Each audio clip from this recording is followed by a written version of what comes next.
J.N. Zambi e Amazulo em Isaías 55, versículo 8, proclamou que seus pensamentos são mais elevados que os pensamentos humanos, assim como os céus estão muito acima da terra. O Salmo 147, versículo 5, vai além, afirmando que a inteligência do Criador é ilimitada. É por isso que afirmo firmemente que nós, pobres humanos de carne e osso, devemos pratar uma humildade mais completa. Não é porque o homem pode andar na lua que ele é inteligente, porque a verdadeira inteligência espiritual. Tomo como prova a análise que vamos fazer dos capítulos 52 e 53 de Isaías que, apesar da ajuda dos mais poderosos computadores, capazes de resolver em poucos segundos os algoritmos mais complexos, o disputante deste mundo não consegue entender. 1 Coríntios 1, 20. No entanto, estou convencido de que, ao explicar esses textos a uma criança de 7 anos, ela será capaz de compreendê-los facilmente, simplesmente porque a mente deste garotinho não está abarrotada de preconceitos, o sentimento de sua própria sabedoria, dogmas adulterados, cozidos e rebobinados por séculos, o sentimento de estar certo contra todos os outros. Ao imaginar que o anexo esteja enviando mensagens de texto são, no entanto, bastante claras, elas falam por si próprias. Em nenhum lugar da Bíblia há um retrato físico do Messias de Israel, a quem todos chamam de Cristo, excepto em Isaías 53. Agora, este retrato é o oposto do que o senso comum. Vamos dar alguns exemplos para ilustrar nosso ponto. Suponha que a Bíblia, que é a palavra de Deus, não fosse escrita de acordo com as regras gramaticais ou ortográficas.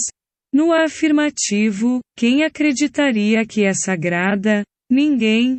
Ao ouvir que o sagrado é precioso e merece o maior cuidado, a negligência por parte dos responsáveis pela transcrição e retranscrição dos textos bíblicos não pode ser tolerada. B. Suponha que você fosse convidado pelo presidente da República, pelo rei ou pela rainha, não importa, e você aparece informalmente com roupas rasgadas, sujas e fedorentas.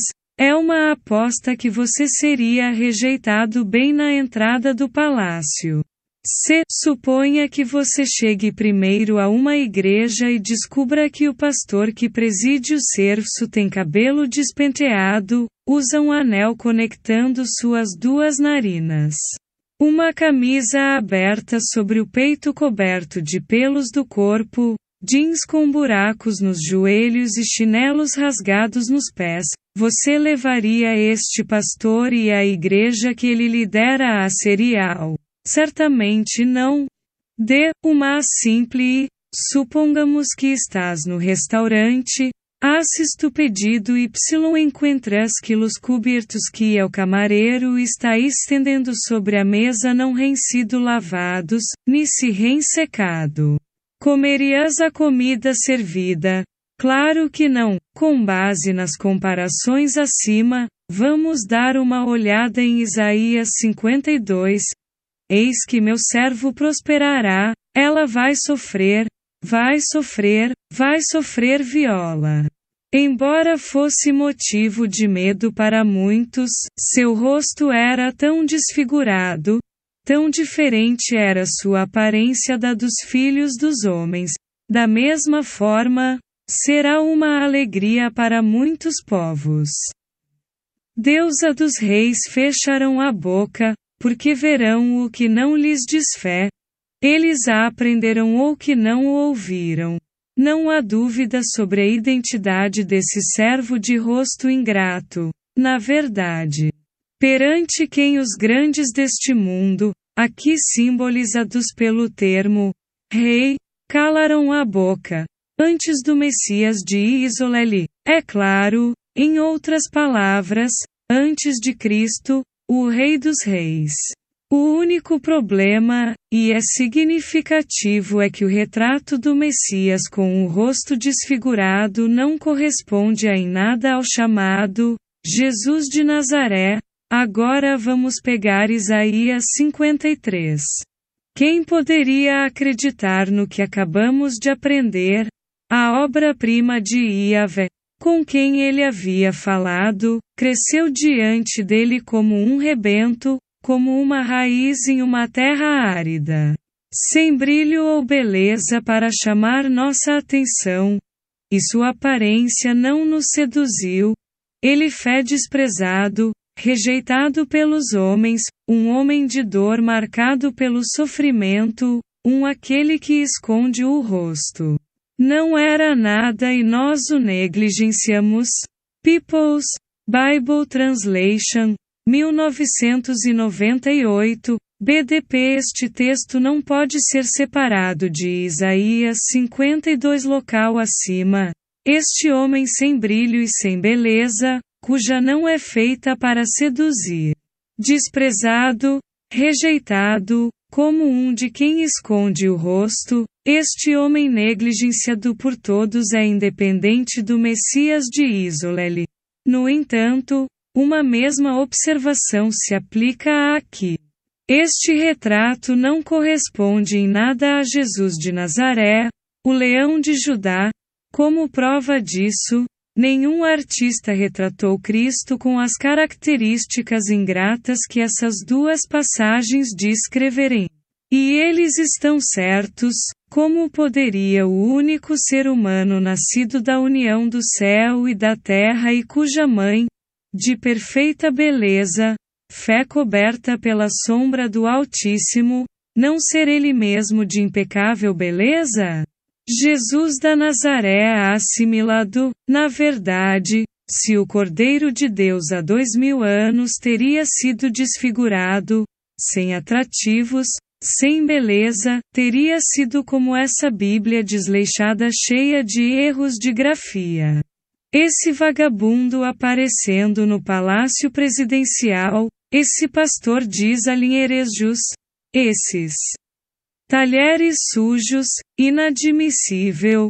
Cristo foi a vítima expiatória dos pecados, não de um só povo, mas de todos os povos do mundo. A condição para o Altíssimo aceitar um sacrifício é compreensível mesmo para uma criança de 7 anos. Fala a Arão e seus filhos, e a todos os filhos de Israel, e dize-lhes: todo homem da casa de Israel ou dos estrangeiros em Israel, os que oferecerem holocausto a Jeová, seja para o cumprimento de um voto, ou como oferta voluntária, um macho sem mancha tomará entre bois, cordeiros ou cabras, para que sua vítima seja aceita. Você não oferecerá nenhum que esteja com defeito, porque não seria aprovado. Se um homem oferece vacas ou rebanhos ao Senhor como sacrifício pacífico, seja por voto ou como oferta voluntária, a vítima não terá defeito para ser aceita. Não haverá nenhuma mancha nele. Levítico 22, 18 a 21. Agora, à luz da lei levítica anterior, perguntaremos ao nosso filho de 7 anos, a pessoa descrita em Isaías 52 e 53 é sem defeito. Não, Senhor, algo está errado. Qual, meu pequeno, Senhor? Ele está desfigurado, não é bonito, deve estar doente. Senhor, se te oferecêssemos um brinquedo ou uma boneca à imagem dele, você ficaria feliz? Certamente não, Senhor.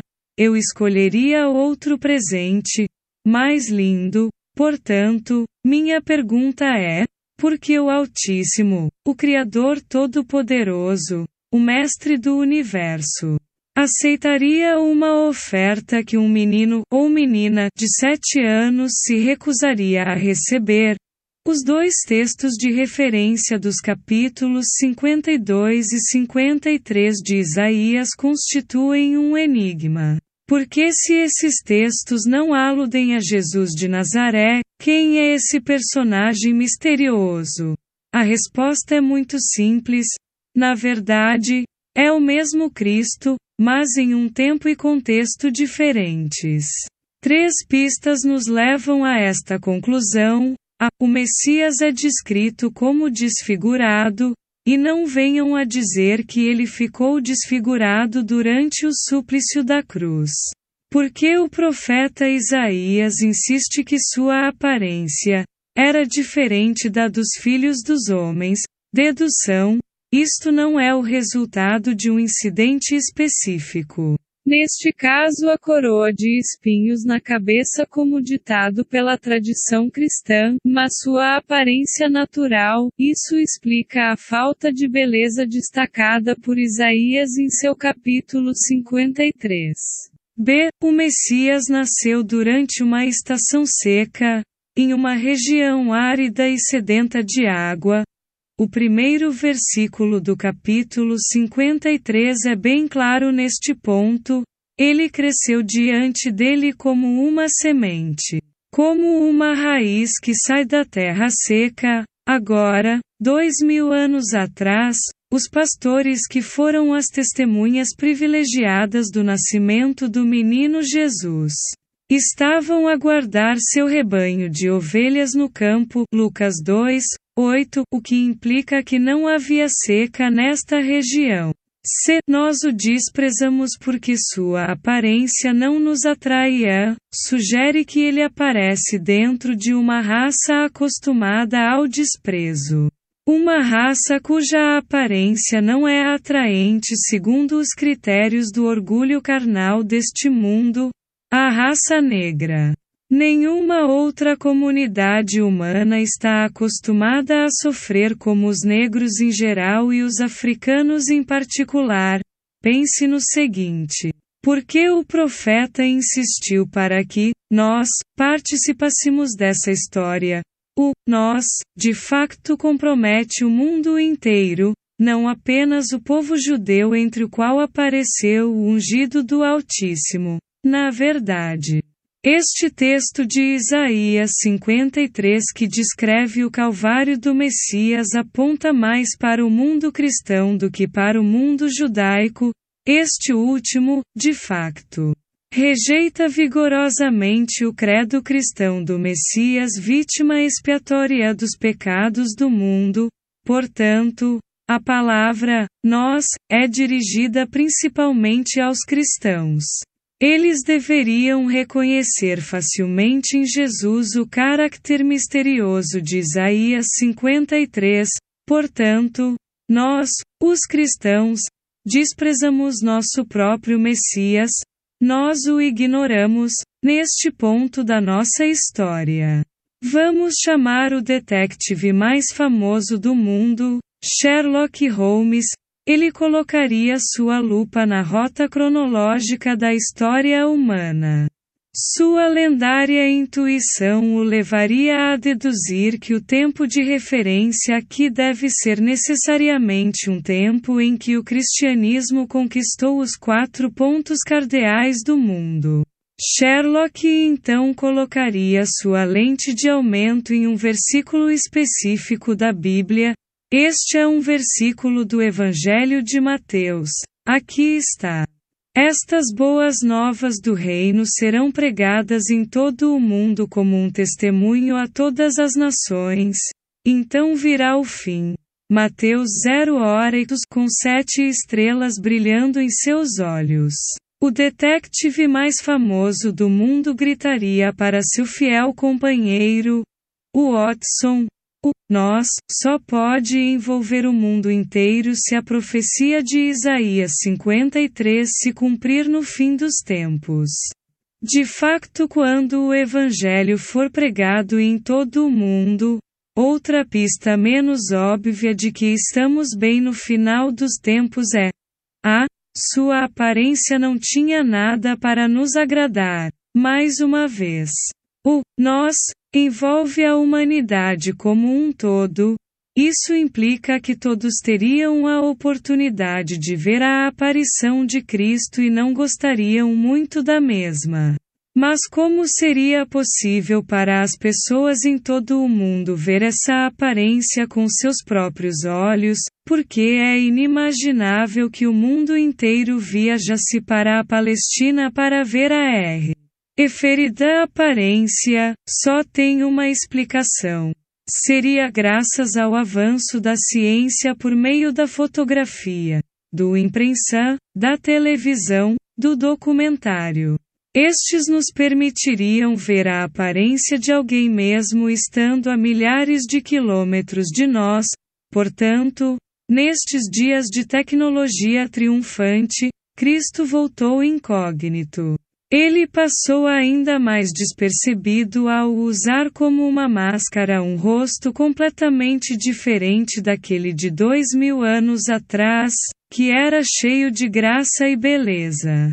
Nesta era moderna, o seu rosto é o do angolano Simão Toko, cujo nascimento foi anunciado pelos próprios céus em 1917 em Fátima, Portugal. Fátima, uma pequena e insignificante aldeia no coração da Península Ibérica. Cristo é, portanto, africano, o que explica o desprezo e a negligência a que foi submetido. Você deve ter notado a inteligência superior que inspirou os textos bíblicos de referência. Você deve ter notado que eles constituem de facto um enigma porque sabemos por experiência que apesar das explicações dadas aqui, poucos acreditarão. Cristo, um negro, um africano. Impossível. E esse Cristo seria um certo Simão Toko, um profeta desconhecido em todo o mundo? Impossível. Essa dificuldade em acreditar é perfeitamente compreensível e se encontra na primeira frase de Isaías 53. Quem pode acreditar no que acabamos de ensinar? A obra-prima de Tata Nzambi, para quem foi contado em primeiro lugar aos papas no Vaticano, instando-os a publicar esta notícia, Urbi et Orbi, em 1960, mas vejamos o que o Papa João XXIII e seus sucessores fizeram, excepto o Papa João Paulo I, que morreu prematuramente. Eles decidiram deliberadamente se aprisionarem em mentiras que, em um futuro mais ou menos próximo, os exporão ao mundo inteiro como o Anticristos. Simão Toko é o Messias oculto como anunciado na Bíblia. Fez da minha boca uma espada afiada e guardou-me à sombra da sua mão.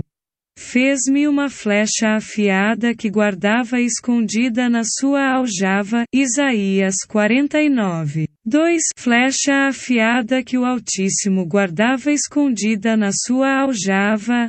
É o que é Simão Toko, o libertador dos dispersos de Sião, sua amada diáspora.